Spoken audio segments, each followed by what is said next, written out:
right, guys, what's up? Welcome back to another episode of The Breakdown with Bonds. I'm your host, Coach Bonds, and today we're talking about red flags in the online fitness coaching space. All right, so I already know that I'm going to sound like a hater on this one. Like, I already get it. I've heard it, like, when I was recording it, and I'm just like, are you really going to post this? Like, people are going to think that you're just shitting on other people in your industry, and that could be farther from the truth.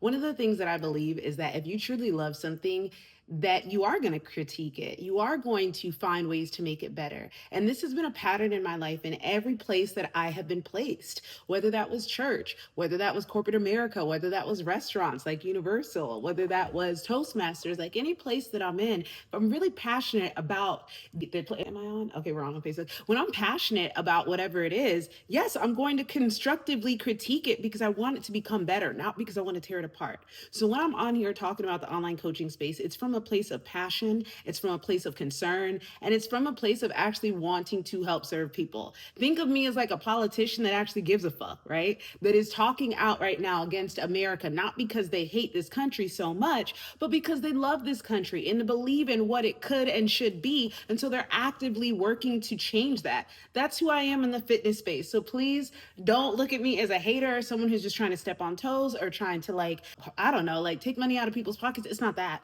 I want to, one, get the opportunists out of this space that I love so much, because I watched an influx of people become coaches overnight, either because they wanted to make money real quick or because they were already in shape and they know that it's a cash cow because, most people don't know much about fitness. But either way, I went and saw something that was like, okay, a few people, but some people work out and some people hire coaches, to now everybody has to be a fit chick and everybody has to do it this way. And so I just want to be that voice of reason to kind of reel you back in, help remind you that you don't have to go down the train everybody else is going just because it's trendy, because it's fun. And then also, share some life lessons with you that I've learned along the way.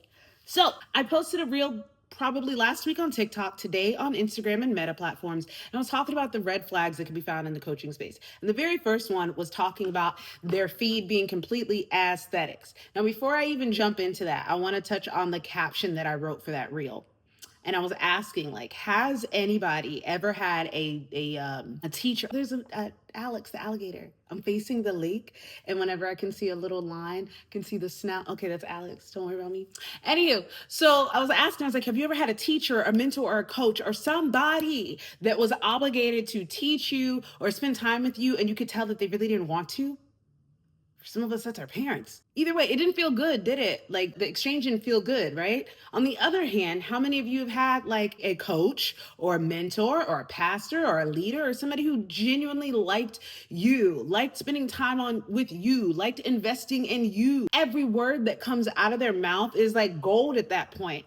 Where on the flip side, someone who you feel uncomfortable with, someone who has been condescending, someone who can't relate to you, someone that brushes you off as you just can't figure it out or whatever, that can have the exact opposite effect, to where like you feel like shit and everything they do just irks you, and everything they do, like, it's not, why would you want to pay like someone that to be your coach? I think I shared that last week. That's why I quit, because my dude was making me feel uncomfortable and I did not like the situation. And I was like, why am I paying for this? So it's not going to feel good. And everything that this person tries to recommend to you, you're already going to be meeting it with disdain. Like if they tell you that you need to be in a calorie deficit, but they've already made you feel uncomfortable, you're going to now think, well, this person doesn't know what they're talking about because I've tried to explain to them one thing and they don't listen to me. So how do I know they're even listening to me about this? So, it just doesn't go so well.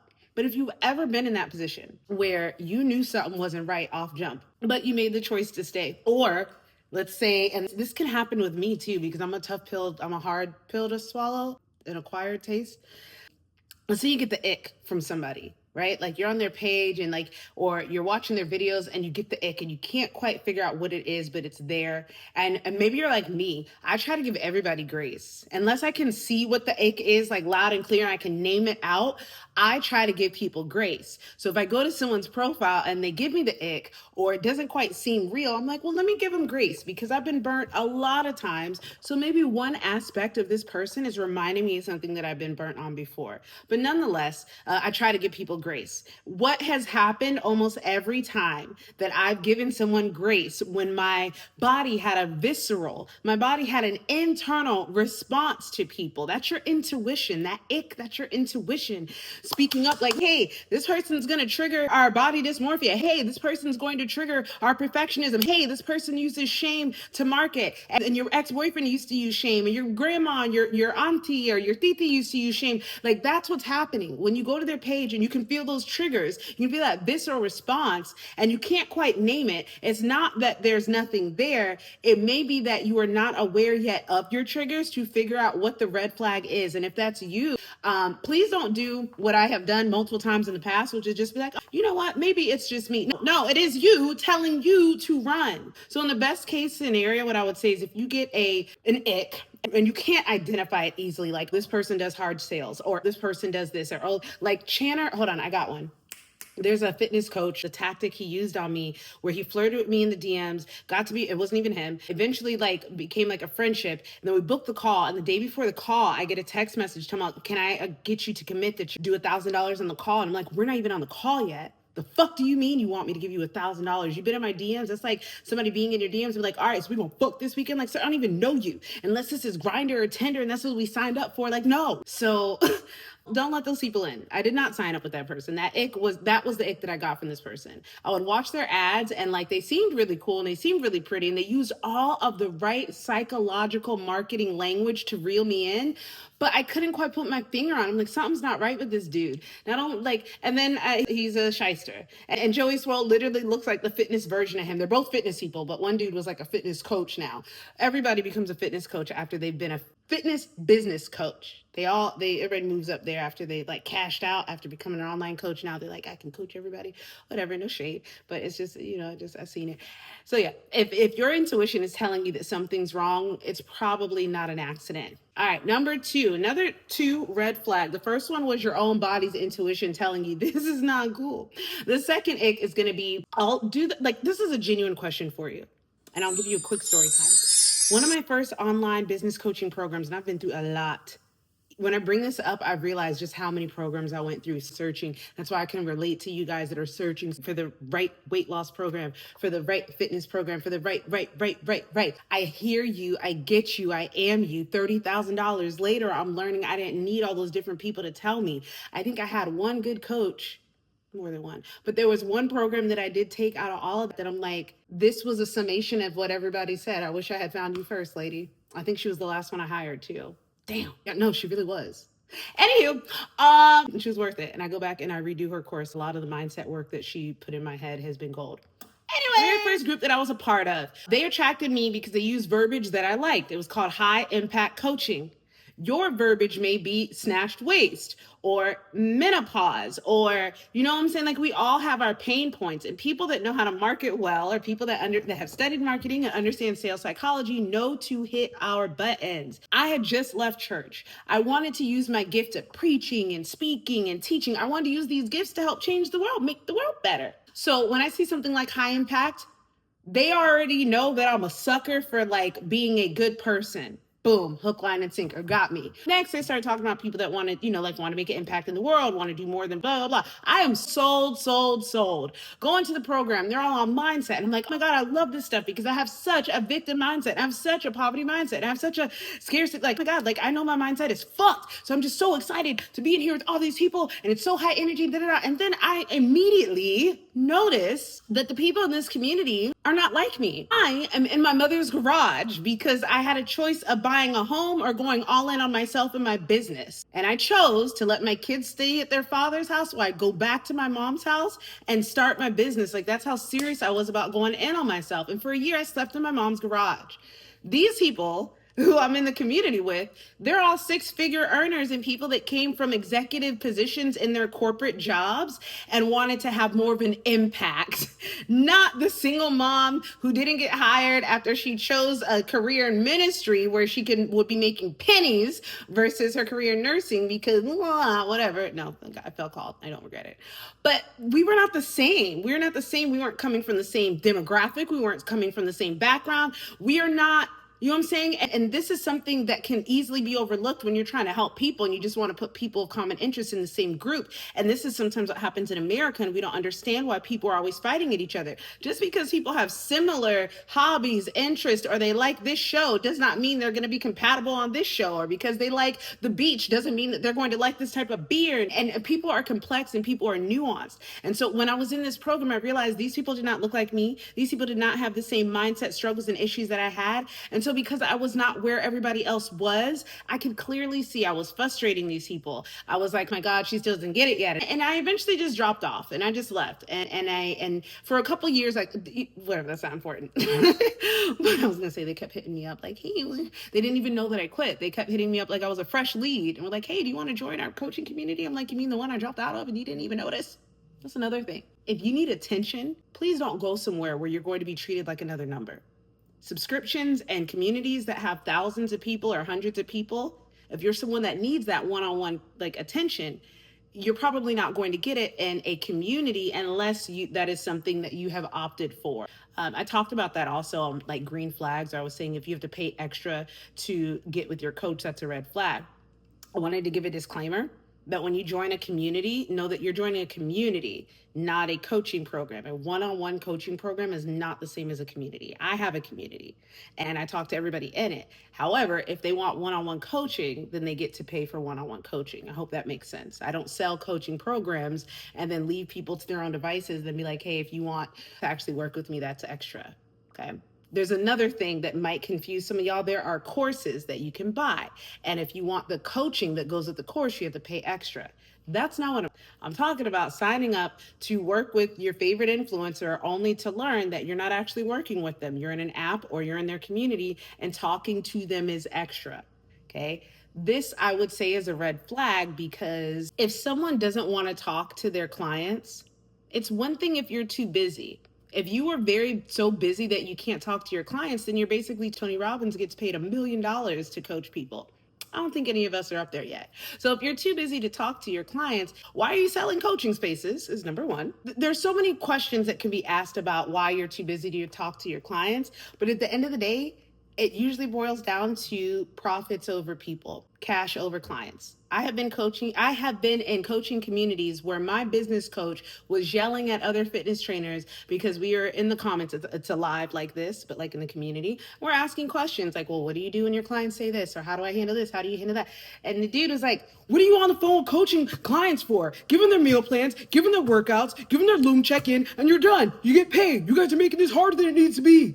And I just remember being like, oh, so that's how we coach. Okay. And I had so much cognitive dissonance in these different coaching spaces because these were not my people. The first one that I mentioned where everybody was like an executive, a corporate somebody, and then they left their job where they had money and stacks and savings to become a coach. Those aren't my people. In the space that I just described, they didn't specify, but a lot of their coaching tactics were for people who were bodybuilding or for people who already had that fit life mentality. And no, they don't need to be on a coaching call with me.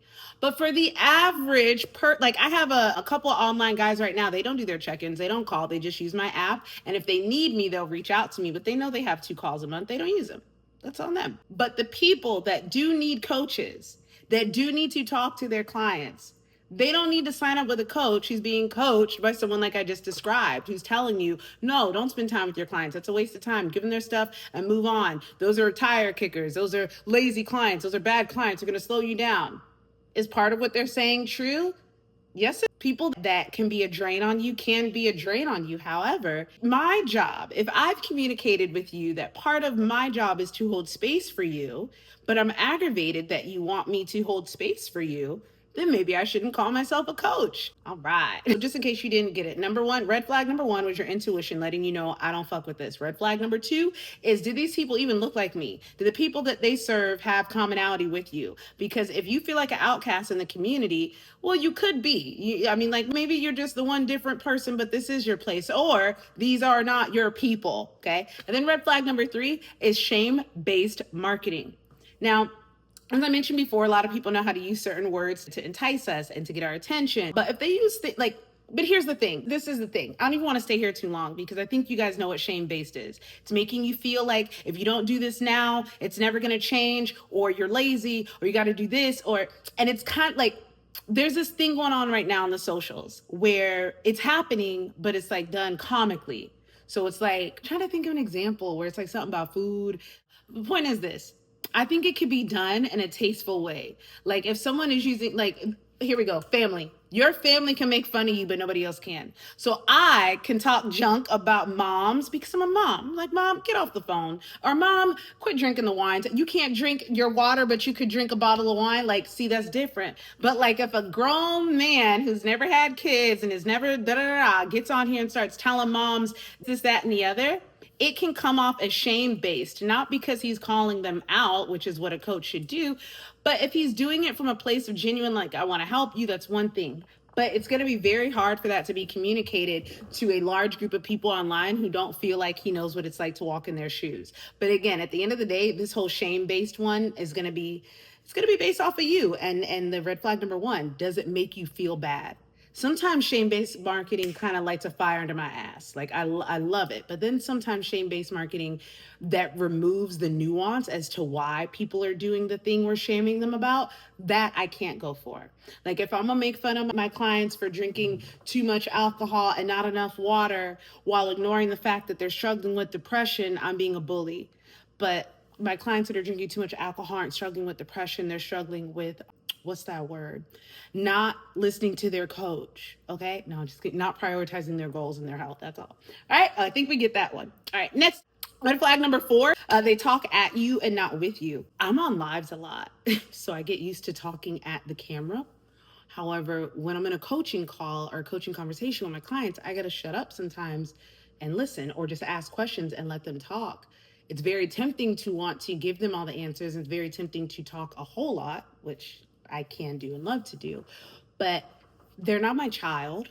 They are a grown adult with autonomy and the ability to think for themselves. And so it's not my job to tell my clients exactly what to do. It's to help guide them along the way, do life with them, offer correction, but also give them the structure and the tools that they need to reach their goals. But my job is not to say, wake up at 6 a.m. and do this and don't do that. And what do you mean that, like, I don't know. Some people like that kind of style.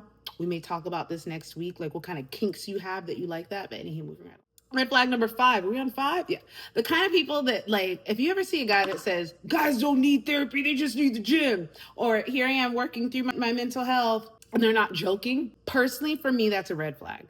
Anyone that thinks the gym is the end all be all for everything is out of their fucking mind, because I can be fit as I want to be, but like if my finances are in order, I can be fit as I want to be, but like if I'm depressed because I just lost my dog, like the gym does not fix everything. The gym fixes your metabolic health, which directly correlates to your whole health as a body, which is dope, but like the gym does not fix everything. Okay. The gym is not a sounding board for you. The gym doesn't help you process things. The gym doesn't give you mental tools. It does help your mentality, right?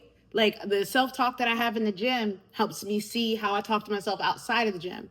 But the gym is not the end all be all, okay? The gym is not the end all be all, okay?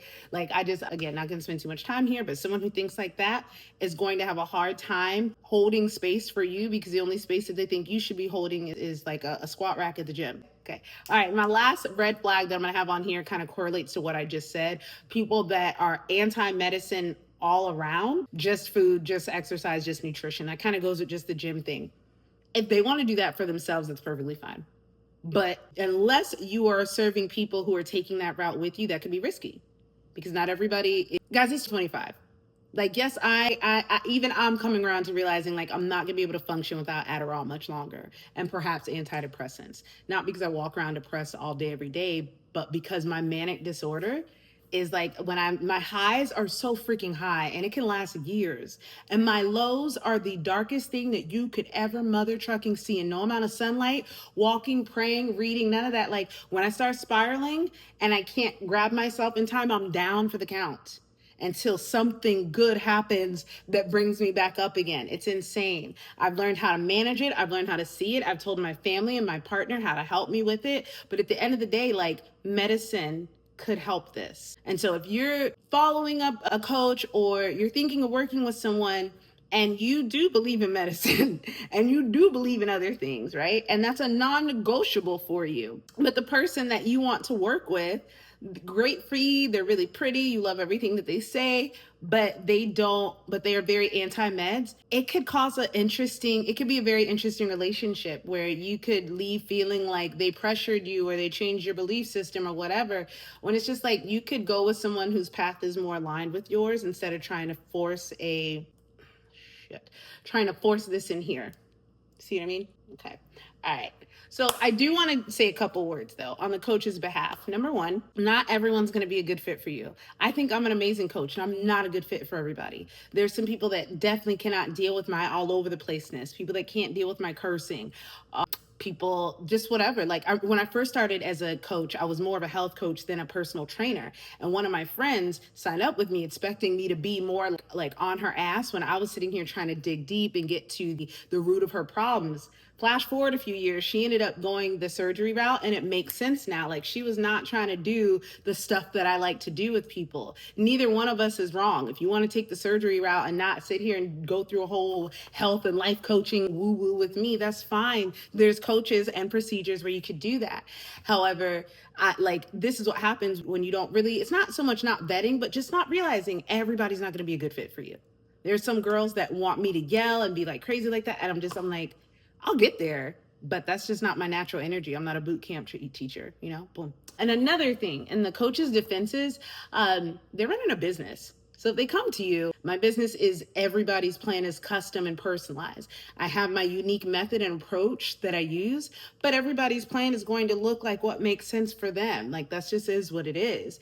And so keep in mind that this is someone's business plan, this is someone's livelihood. And if they weren't a good fit for you, you get to ask yourself, did I do a good job of making sure that they were a good fit for me before I invested? Or was I caught by the fear of missing out because I see all these before and after pictures? Their community looks lit. They look lit. I want to be a part of something. And is that what drew you in? If so, then that's on you. But either way, keep your eyes open for these red flags. At the end of the day, the biggest red flag is if this person is not a good fit for you. They could have all the credentials in the world and not be a great fit for you. You could feel real good when you meet them, and then you start listening to some of the things they say, and you're like, yeah, no, that's not it. That's on you to make sure that you vet and you make sure that happens ahead of time.